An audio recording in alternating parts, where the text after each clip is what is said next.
네, 오늘 예레미야 15장 15절부터 21절 말씀을 가지고 의심을 넘어 믿음의 걸음으로 라는 제목으로 오늘 말씀을 함께 나눌 수 있도록 하겠습니다. 앞서서 제가 목사님이 말씀했던 것처럼 여러분 예레미야 말씀을 보시면 이 예레미야가 당하고 있는 여러 가지 많은 고난과 어려움들이 있습니다. 어쩌면 그런 어려움들이 인간이기 때문에 연약함의 모습으로 표출되기도 하는데 오늘 말씀은 예레미야의 마음을 가장 잘 표현한 말씀이라고 생각됩니다. 16절 말씀을 한번 보십시오. 만군의 하나님 여호와시여 나는 주의 이름으로 일컬음을 받는 자라 내가 주의 말씀을 얻어먹었사오니 주의 말씀은 내게 기쁨과 내 마음의 즐거움이오나. 여러분 예레미야의 고백입니다. 여러분 이 고백은 지금 무슨 말입니까? 하나님, 내가 하나님의 사람이에요. 내가 하나님의 말씀을 묵상하고 그 말씀을 먹습니다. 그걸 먹으니까요 내 마음에 기쁨과 즐거움이 나에게 넘쳐나고 있습니다 라고 고백하고 있는 겁니다. 여러분 바로 이런 것은 우리의 삶에도 똑같이 어려움이 있을 때 하나님의 말씀으로 위로받는 것과 마찬가지인 것을 이야기합니다. 여러분들도 아마 이런 경험들이 다 있으시죠? 내가 힘들고 어려울 때 여러분 위로받을 때 어떻습니까? 힘이 나고 격려가 되어지고 다시 한번 일어날 수 있는 새 힘을 얻는 경험들이 있죠. 제가 전에 사역하던 곳에 한 여학생이 있었는데 사람들을 잘 못 사귀는 좀 친구였어요. 혼자 있는 경우가 많아서 늘 안타까운 마음으로 지켜봤던 친구였는데 그 친구가 저에게 어느 날 이런 얘기를 했습니다. 목사님, 생일날 아무도 제 생일을 축하해주는 사람이 교회 안에 없었어요. 그래서 저 너무 속상했어요. 이런 얘기하는데 너무 마음이 아팠던 기억이 있어요. 그런데 이렇게 말하는 겁니다. 생각지도 못했던 연락도 잘 하지 않던 친구가 저한테 연락이 왔어요. 그리고 너 오늘 생일이지? 생일 축하해 라고 이야기했다는 겁니다. 그러면서 눈물을 흘리면서 그 친구 때문에 너무나 위로를 받게 되었어요 라고 이야기하는 것을 들었습니다. 여러분 하나님의 말씀이 바로 이런 위로와 같다라는 겁니다. 정말 외로웠었는데 아무도 나를 알아주지 않는 것 같았는데 하나님은 나를 알아봐 주시고 말씀으로 나를 위로해 주는 것이죠. 바로 힘들고 외로운 순간들이 있을 때 바로 하나님의 말씀을 통해서 힘이 되고 격려가 되는 것. 지금 예레미야의 마음이 바로 그런 마음이다라고 표현하고 있는 겁니다. 그런데 여러분 이어지는 17절 말씀에 보니까 반전의 고백을 합니다. 17절 말씀을 한번 보세요. 내가 기뻐하는 자의 모임 가운데 앉지 아니하며 즐거워하지도 아니하고 주의 손에 붙들려 홀로 앉았사오니 이는 주께서 분노로 내게 채우셨음이니이다. 여러분 이런 고백을 하는 겁니다. 주님 말씀으로 내가 정말 위로를 받고 힘을 얻었는데요. 그런데 주님 말씀 때문에 사람들이 저를 피하네요. 주님 말씀 때문에 사람들이 저를 멀리하네요. 아니 오히려 저를 너무 미워하고 저를 비난합니다. 그래서 저는 외롭게 혼자가 되었습니다. 왜 저는 이런 신세에 있게 되는 겁니까? 여러분 예레미야는요 사실 이 사람이 한 말 때문에 이 예레미야가 한 말 때문에 굉장히 핍박을 당하죠. 여러분 사실 너무나 진솔한 고백 아닙니까? 하나님의 말씀 때문에 풍성함을 느낄 수도 있지만 하나님의 말씀 때문에 외로움을 겪고 있는 거예요. 얼마나 외로운지 예레미야는 뭐라고 말하는가 하면 다른 말씀에도 보면 내 친구들, 내 친한 벗들이 다 나를 떠났습니다 라고 얘기해요. 여러분 친한 친구에게 혹시 미움 받아본 적 있어요? 친한 친구들이 갑자기 내가 한 실수 때문에 내가 한 말 때문에 나를 왕따시키고 나를 따돌린다. 여러분 어떨까요? 너무나 절망 같은 순간 아닐까요? 여러분 심지어 가족들도 이 예레미야를 미워하고 비난했습니다. 네가 하는 말 때문에 우리 가족의 수치가 된다라고 여겼던 것이죠. 그리고 여러분 친한 친구들도 이 예레미야가 실수하기를 기다렸다라고 말합니다. 사실 이 말 속에는요 이런 의미가 담겨 있는 거예요. 예레미야가 했던 말은 무엇이었습니까? 바벨론에 멸망할 것이니까 바벨론에 항복해야 된다. 사실 이야기를 한 거거든요. 사람들이 말합니다. 뭐라고 말합니까? 너는 매국노다. 너는 나라를 팔아먹는 자다. 바벨론에 의해서 우리가 건져질 생각을 해야지 어떻게 나라가 넘어갈 것이다 라고 말할 수 있느냐. 네가 말하는 대나 두고 보자.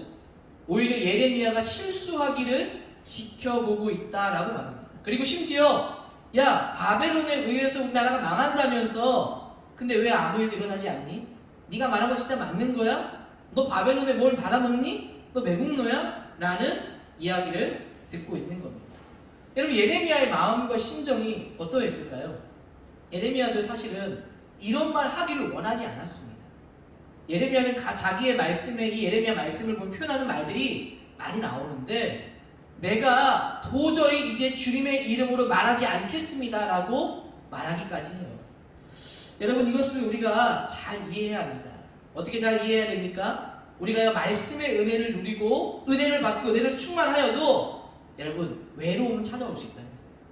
하나님이 나와 함께한다는 것을, 내가 동행하는 것을 경험하여도 내 마음에요, 외로움과 실패가 찾아올 수 있다는 거예요.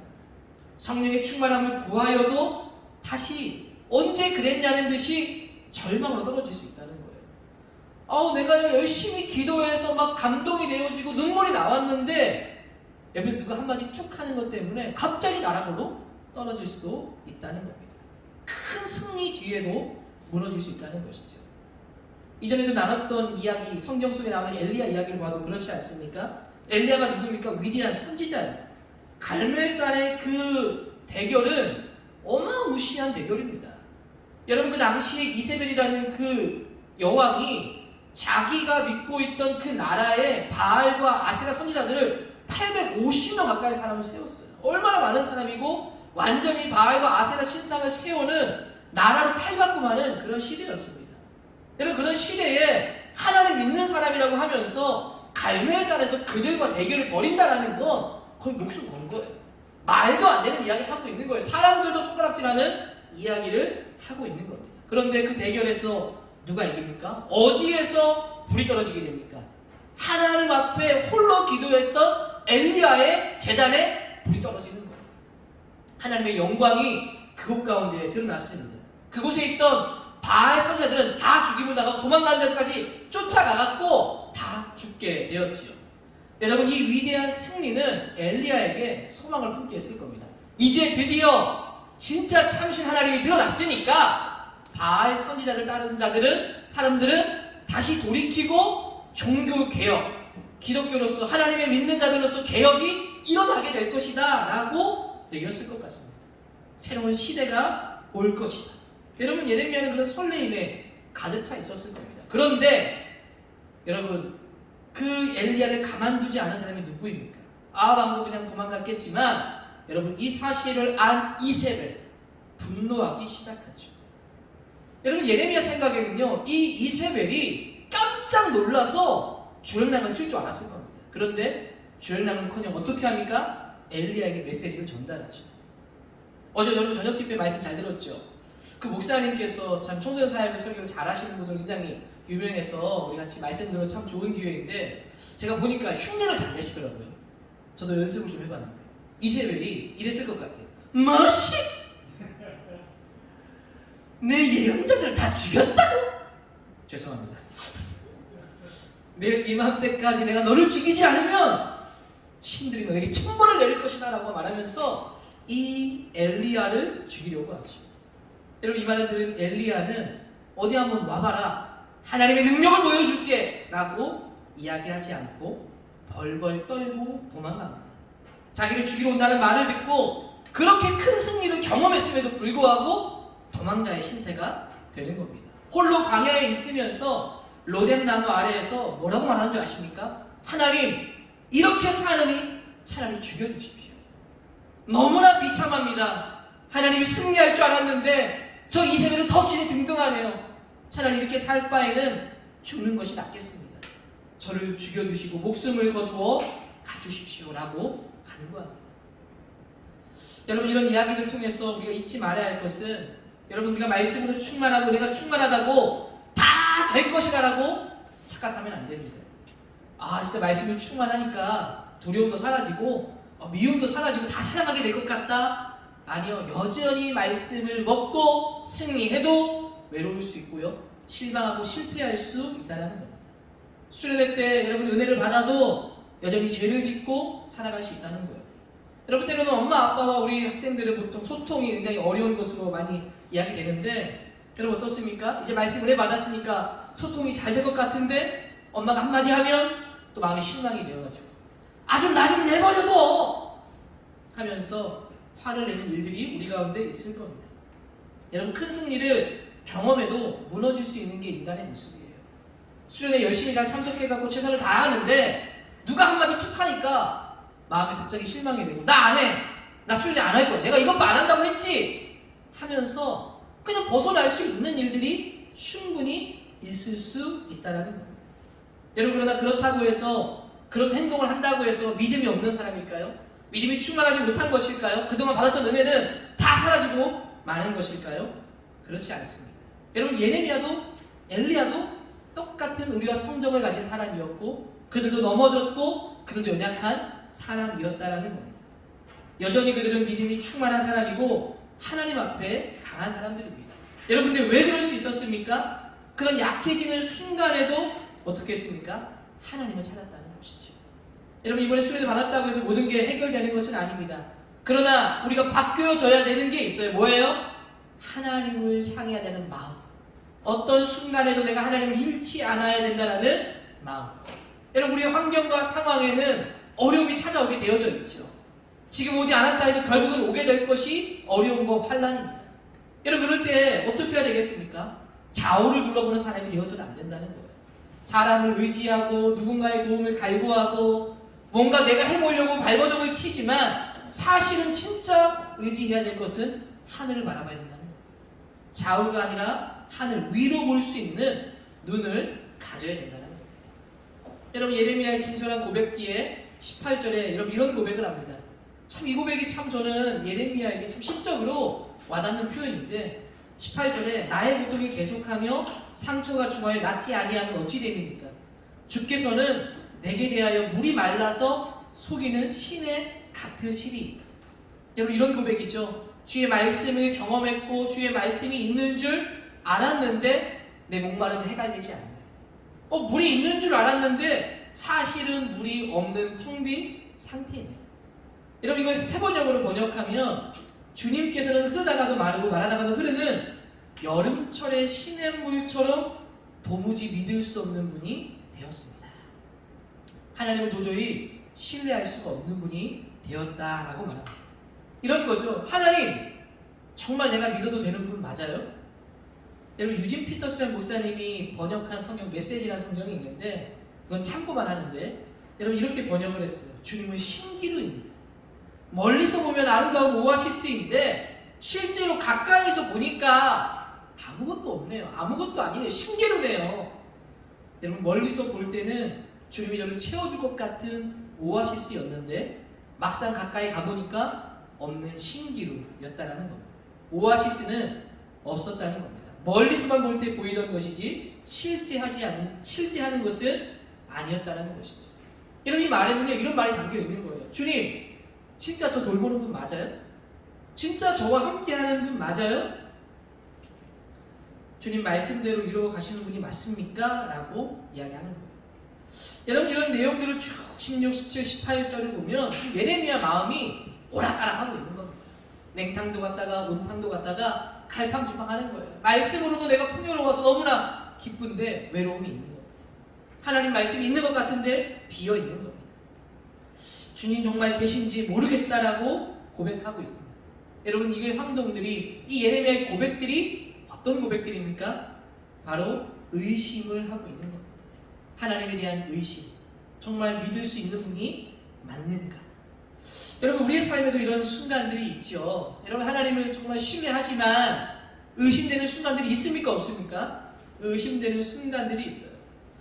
때로는 내가 열심히 간절히 기도할 때가 있습니다. 그런데도 여전히 환경과 삶이 바뀌지 않을 때가 있어요. 내 마음도 바뀌지 않아요. 다른 친구들과는 다르게 내가 주의를 좀 잘 성수해야겠다고 생각하고 열심히 주의를 성수했는데 오히려 예배에 빠지고 재밌게 인생을 즐기는 사람들이 더 잘 되는 것처럼 보이면서 낙담되는 순간들, 하나님 정말 계신가 하는 순간들이 있다는 겁니다. 수련회도요, 오후 내내, 어저께 하루 종일 내내 참석해서 나눔하고 하는 거 여러분 힘들잖아요. 이야기하는 것, 생각을 물어보는 것, 때로 대답하기 굉장히 불편하고 또 화면도 켜라고 하면 여전히 좀 뭔가 하고 싶지 않은, 그럼에도 불구하고 참석하고 함께 하는 것, 이런 노력을 쏟는데 하나님 좀 나에게 좀 잘해주시고 은혜를 주셔야 되는데 이런 보상 심리가 있는데, 여전히 친구와의 문제가 있다면 해결되지 않아요. 성적 좀 올랐으면 좋겠다고 기도했는데 오르지는 않고, 또 관계가 깨어져 있는데 관계는 좋지 못하고 해결되지 못하고, 미래에 대한 불안감은 여전히 가득하고 주님은 저 멀리 있는 것처럼 여겨지는 거죠. 의심이 되는 겁니다. 이럴 때 누가 툭 하고 건들면 갑자기 막 무너지고 버리는 거죠. 나 나름대로 주를 위해 내가 이런 헌신과 노력을 쏟았는데 아무런 열매가 보이지 않는 순간들이 있습니다. 그때 우리는 하나님을 의심합니다. 그리고 주님을 믿을 수 없는 분이다라고 말합니다. 이제 주님을 믿지 않고, 그래서 실제로요 많은 사람들이요 하나님을 떠나갑니다. 여러분 정말 미안하지만요, 고등학교 시절에는 엄마 아빠의 보호 아래 있기 때문에 그래도 예배 오고 그래도 신앙 안에 좀 있으려고 하는데, 대학생이 되고 조금 성인이 되어서 가면 이제 내가 내 스스로 결정할 수 있는 순간에는요, 지금 신앙의 기반이 잘 닦이지 않은 친구들은요 많은 이들이 하나님을 의심하고 하나님을 떠나는 일들을 많이 봅니다. 목사님은요 모태신앙이 아니지만 모태신앙을 가지고 있는 친구들하고 고등학교 때 제가 처음 교회 가서 신앙생활 했습니다. 다들 많이 놀래요. 왜냐하면 이제 초짜 신앙으로 고등학교 때 신앙생활 처음 했던 사람이 지금 목사가 되어져 있고, 오히려 그때 회장하고 신앙생활 열심히 잘하고 교회생활 잘하는 친구들이요 지금은요 교회를 떠난 사람이 너무나 많이 있습니다. 오히려 오랜만에 만나면 내가 목사 됐다는 얘기를 듣고 깜짝 놀랄 뿐만 아니라 교회도 안 가고 있다는 얘기를 하기도 합니다. 여러분 의심하고요 하나님을 떠나는 일들이 너무나 많이 있어요. 여러분 이때 신앙을 반드시 잘 지켜야 됩니다. 지금 우리가 하는 일들이 아무것도 아닌 것처럼 보이지만 여러분 이건 미래를 위한 준비이고요, 하나님 나라를 가기 위한 영원한 준비가 될 것입니다. 전제로 포기하지 말고 하나님께 붙들려야 된다는 것을 기억하시게 되기를 바랍니다. 특별히 여러분 의심이 되는 순간 어떻게 해야 될까요? 어떻게 의심을 거두고 하나님을 신뢰하기 위한 내 믿음을 회복할 수 있을까? 여러분 이런 의심의 늪에 빠졌을 때 여러분 이것을 잘 설명하는 책이 한 권 있는데 바로 철로 역정이라는 책입니다. 저는 기회가 된다면 여러분들이 이 책을 한 번씩은 꼭 좀 다 읽어보면 좋겠다 그런 마음이 들어요. 그렇게 막 어렵진 않고요, 마치 연극의 대본 각본처럼 쓰여져 있습니다. 이 존 버년이 기록한 책인데, 이 철로 역정은요 어떤 내용인가 하면 멸망의 도시에 살고 있는 크리스천이라는 사람이 시온성, 하늘의 도시, 하나님 나라를 가기까지의 여정을 기록하고 있습니다. 그 가는 여정을 인물들과 사물들을 다 의인화해가지고 수많은 경험들을 뚫고 하늘의 도시에 도착하게 되는, 시온성에 도착하게 되는 이야기를 하고 있습니다. 우리가 삶에 충분히 경험하는 일들을 이야기해주고 있는 거죠. 여러분 특별히 그 중에서도요 크리스찬이 여정 중에 시온성을 가다가 어디를 지나가게 되냐면 의심의 성을 지나게 됩니다. 여러분 의심의 성의 영주는 누구냐면 절망의 거인이다라고 얘기합니다. 그에게 잡혀서 의심의 성의 감옥에 갇히게 되는 거예요. 여러분 그곳에 4일 동안 먹지도 못하고 빛도 한 점 없는 악취가 나는 곳에 이 크리스찬이 갇혀있게 됩니다. 여러분 절망의 거인의 부인의 이름이 뭔지 아십니까? 자포자기입니다.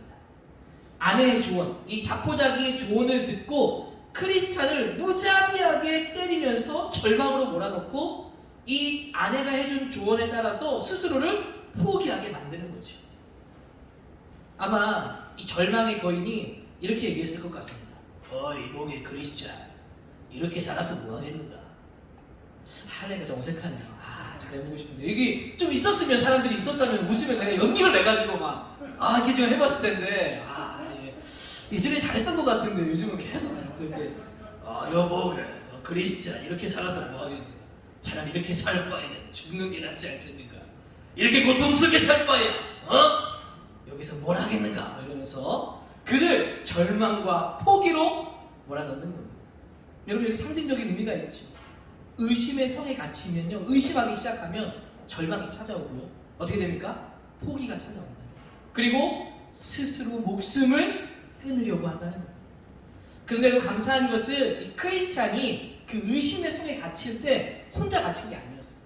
그와 동행하던 한 사람이 있었습니다. 바로 누구냐면 소망이라는 이름을 가진 사람과 같이 갇히게 되었습니다. 소망은 그에게 말합니다. 크리스찬님 포기하지 마세요. 우리의 상황이 비록 비참하기는 하지만 우리가 가려는 주님의 나라는 포기하지 말라고 하셨잖아요. 그날은 사람을 살해해서도 안 되지만 스스로를 죽여서도 안 된다고 했습니다. 자기 몸만 죽이는 것이 아니라 자기를 죽이는 건 자기의 영혼까지 스스로 죽이는 거예요. 크리스찬님 기억하세요. 여기 의심의 성에 갇히기 전까지 얼마나 많은 어려움들이 있었어요. 아볼론도 만났잖아요. 아볼론은 여러분 사탄을 가리킵니다. 아볼론도 만났잖아요. 그 아볼론이 당신을 무너뜨리려고 했지만 당신은 그것을 이겨냈잖아요. 우리 여전에 사망의 음침한 골짜기라는 숲을 지나간 적도 있잖아요. 사망의 음침한 그 골짜기 숲을 지나갈 때도 그 많은 어려움 속에서 이기고 여기까지 왔잖아요. 우리 소망을 포기하지 말고 끝까지 참아봅시다. 그리고 두 사람이 안고 크리스찬과 소망이 간절히 기도합니다. 그런데 기도하는 가운데 크리스찬이 한 가지를 깨닫죠. 뭘 깨닫습니까? 아 맞다! 기도하는데 크리스찬이 소망에게 이런 말을 합니다. 내가 왜 이걸 깜빡했지? 사실은 나의 가슴 속에, 내 품 속에 열쇠가 있었는데 그 열쇠는 어떤 문도 열 수 있는 받는 열쇠가 나에게 있었는데, 야 이걸 내가 깜빡했다니, 내가 이걸 기억하지 못했다니, 아이고 두야. 그러면서 그 열쇠를 꺼내고 의심의 성문을 열고 그 절망의 거인과 자포자기의 부인을 떠나서 도망하게 되고 그 성을 통과하게 되어집니다. 여러분 다시 한번 말씀드리지만 의심이 우리를 찾아오면요, 절망이 오고 포기가 온다는 것을 이 책은 이야기해 줍니다. 그리고 스스로를 비하하기 시작하고 스스로 죽으려고 하는 모습을 보게 됩니다. 여러분 그런 순간에 잊지 말아야 할 것이 있습니다. 무엇입니까? 그 절망의 문, 의심의 성의 문을 열고 나올 열쇠를 가지고 있다는 거예요. 우리가 그 열쇠를 우리가 가지고 있다는 거예요. 그 열쇠가 무엇입니까? 저는 이 열쇠가 하나님을 향한 믿음이고 신뢰라고 봅니다. 하나님을 향한 믿음과 신뢰, 이것만 있다면, 나를 붙들고 계시는 하나님을 내가 알고만 있다면, 신뢰할 수만 있다면 의심의 성을 박차고 나올 수 있는 거예요. 왜요? 내가 혼자 걷는 것이 아니라 하나님이 나와 함께하고 계시기 때문에 이것을 이기게 하실 것, 지나게 하실 것이라는 것을 믿는 것이죠. 여러분 실망스럽고 어두운 현실 가운데 있더라도 여러분 우리에게 열쇠가 있음을 잊지 말게 되기를 바랍니다. 하나님은 우리와 함께 하시고 실제 하시는 분이세요. 그냥 오아시스와 같은 신기루가 아니에요. 정말로 내 삶 가운데 우리를 인도하시고 도우시는 분이 우리 하나님이시다는 겁니다. 어떤 문도 열 수 있는 믿음의 열쇠를 우리에게 주시는 겁니다.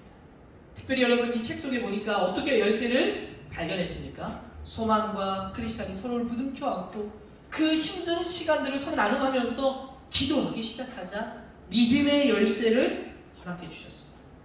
여러분 삶 속에서 기도부터 시작하길 바랍니다. 의심의 장막이 거치고 믿음으로 걸어가기 위한 걸음이 우리 안에 일어나게 되기를 소망합니다. 여러분 예레미야 이런 진솔한 고백의 하나님은 뭐라고 말씀합니까? 20절 말씀에 내가 너로 이 백성 앞에 견고한 노성벽이 되게 하리니 그들이 너를 칠지라도 이기지 못할 것은 내가 너와 함께하여 너를 구하여 건질 것이다.